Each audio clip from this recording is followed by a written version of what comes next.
আসসালামু আলাইকুম। সবাই কেমন আছেন? ওয়েলকাম জানাচ্ছি আমাদের মৌরঙ্গন পেজে। আজকে আমি আপনাদের সাথে শেয়ার করব বোয়াল মাছের ঝোল রান্না। বোয়াল মাছটা আমি হলুদের গুঁড়া, মরিচের গুঁড়া এবং লবণ দিয়ে মাখিয়ে রেখেছিলাম কিছুক্ষণ, এবং তেলটা যখন গরম হয়ে গিয়েছে তখন আমি মাছগুলো একটা একটা করে দিয়ে দিচ্ছি এবং মাছগুলো সুন্দর মতো ভেজে নিব। আর ঢাকনাটা দেওয়ার কারণ যেন মাছ থেকে তেলটা ছিটে গায়ে না পড়ে, কারণ তেলালা মাছগুলো যখন আপনি ভাজতে যাবেন তখন কিন্তু তেল ছিটে গায়ে পড়তে পারে। এর জন্য আমি ঢাকনাটা ব্যবহার করছিলাম।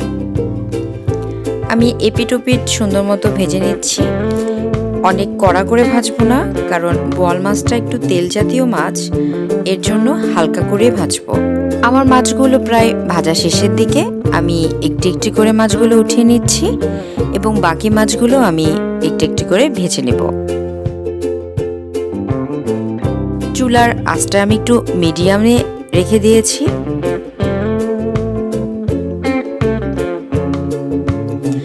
আর এই মাছটা হচ্ছে নদীর বোয়াল মাছ।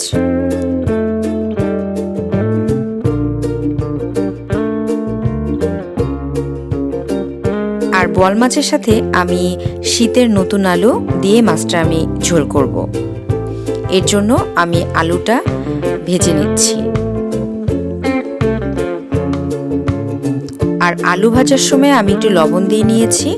অন্যান্য কোনো মশলাই আমি এখানে ব্যবহার করব না, শুধুমাত্র লবণ আর যে মাছ ভাজার তেলটা ছিল সেই তেলে আমি আলুগুলো ভেজে নিচ্ছি। ভেজে নিলে আলুগুলো খেতেও ভালো লাগবে এবং মাছের সাথে কিন্তু একদম স্বাদটা অন্যরকম লাগবে।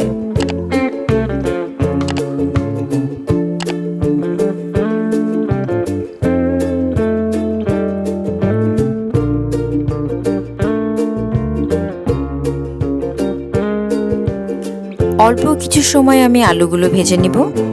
আমার আলুগুলো প্রায় ভাজা শেষ। এখন আমি যে পেঁয়াজ কুচিগুলো কেটে রেখেছিলাম তেলের মধ্যে কাটা পেঁয়াজ কুচিগুলো দিয়ে দিচ্ছি।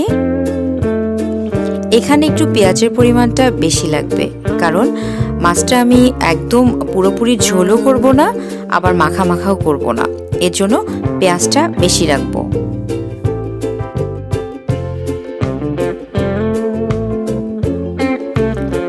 আর সাথে আমি মরিচের গুঁড়া দিয়ে নিচ্ছি। এখানে আমি মরিচের গুঁড়াটা একটু পানি দিয়ে মিক্সড করে রেখেছিলাম, কারণ বাটা মরিচের একটা অন্যরকম স্বাদ কিন্তু আসে। এবং হলুদের গুঁড়াও নিচ্ছি। এখানে জিরা গুঁড়া নিচ্ছি এবং স্বাদ মতো লবণ দিয়ে নিচ্ছি। এখন আমি মশলাগুলো সুন্দর মতো কষিয়ে নিব। আর রান্নার সব থেকে বড় একটা ধাপ হচ্ছে আপনি মশলা যতক্ষণ কষাবেন সেই অনুযায়ী কিন্তু রান্নার একটা স্বাদ হবে। আমি সব মশলাগুলো কষিয়ে নিব এবং সাথে একটু পানি অ্যাড করে নেব।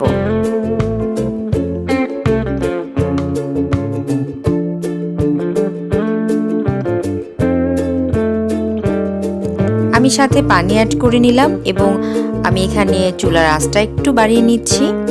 আর যে পেঁয়াজ কুচিগুলো রয়েছিল সেগুলো যেন সেদ্ধ হয় সেই অনুযায়ী আমি মশলাটা কষিয়ে নিয়েছি। আমার মশলাটা যখন কষানো হয়ে গিয়েছে তখন আমি আলু দিয়ে নিয়েছি।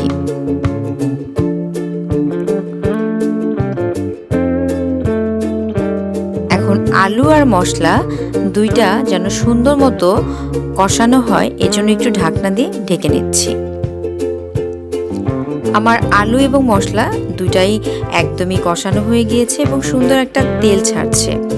যখনই তেল ছাড়বে তখনই আপনাকে বুঝে নিতে হবে যে মশলাটা একদম কষানো হয়ে গিয়েছে।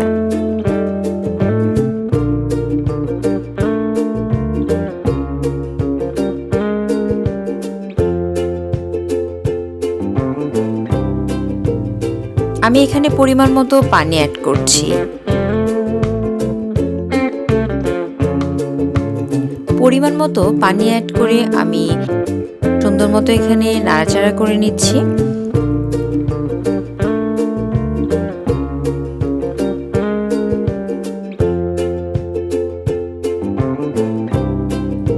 আমার কাছে মনে হলো আর একটু পানি দিলে মাছটা ভালো লাগবে, কারণ আমি একটু ঝোল ঝোল রাখবো। এখন ঢাকনাটা ঢেকে দিচ্ছি যেন আমার পানিটা এবং আলুটা এবং মশলাটা তিনটাই যেন সুন্দর মতো মিক্সড হয়ে যায়। সুন্দর মতো আমার একদমই তরকারিতে বলক চলে এসেছে। এখন আমি ঢাকনাটা খুলে আমার কাছে মনে হলো যে আমার যে পরিমাণ মাছ রয়েছে সে মাছের জন্য এই পাত্রটা অনেক ছোট হয়ে যায়। তো আমি একটা বড় পাত্র নিচ্ছি এবং এই পাত্রের মধ্যে আমি সম্পূর্ণ মানে আলু ঝোল সব কিছু তরকারিটা ঢেলে নিচ্ছি, কারণ আমি কিছুক্ষণের মধ্যে এখানে মাছ অ্যাড করব। এজন্য আমি পাত্রটা বড় নিয়েছি, কারণ আপনি যখনই পরিমাণ মতো মাছ রান্না করবেন তখন পাত্রের পরিমাণটা যেন বড় হয়। তো আমার কাছে মনে হলো এই পাত্রটা ব্যবহার করা আমার জন্য উপযোগী, এজন্য আমি পাত্রটা পরিবর্তন করে নিলাম। আর মাছগুলো দিয়ে দিলাম একটা একটা করে।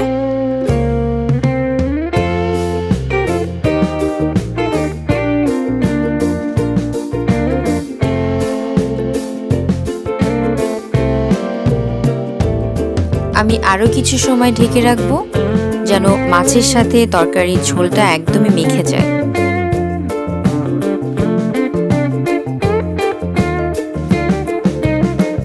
এই তো সুন্দর একটা কালার চলে এসেছে, সুন্দর একটা ঘ্রাণও আমি বুঝতে পারছি। আমার আলু সেদ্ধ হয়ে গিয়েছে, তরকারিটা মাখা মাখা একটা ভাবও চলে এসেছে এবং আমার কাছে দেখতেও ভালো লাগছে। আমার এখানে আলু এবং মাছ কোনোটাই কিন্তু ভেঙে যায়নি, এর জন্যই আলুটা আপনাকে ভেজে নিতে হবে। আলুটা যদি ভেজে নেন তাহলে আলুটা আর ভেঙে যাবে না। আর ধনেপাতা তো অবশ্যই আমি এখানে অ্যাড করব, কারণ এখন ধনেপাতা মানেই কিন্তু তরকারির একটা সুন্দর ঘ্রাণ আসবে এবং খেতেও ভালো লাগবে। এই ছিল আজকে আমার বোয়াল মাছের ঝোল। খুব সহজ উপায়ে আপনি ঘরে বসে এই বোয়াল মাছের ঝোলটা কিন্তু রান্না করে ফেলতে পারেন। এমন সুন্দর সুন্দর ভিডিও পেতে হলে সবসময় আমাদের সাথেই থাকবেন এবং মৌরঙ্গন চ্যানেলটির পাশে থাকবেন। আমাদের মৌরঙ্গন চ্যানেলটি সাবস্ক্রাইব করুন, লাইক দিন এবং কমেন্টস করুন। সবাই ভালো থাকবেন। ধন্যবাদ।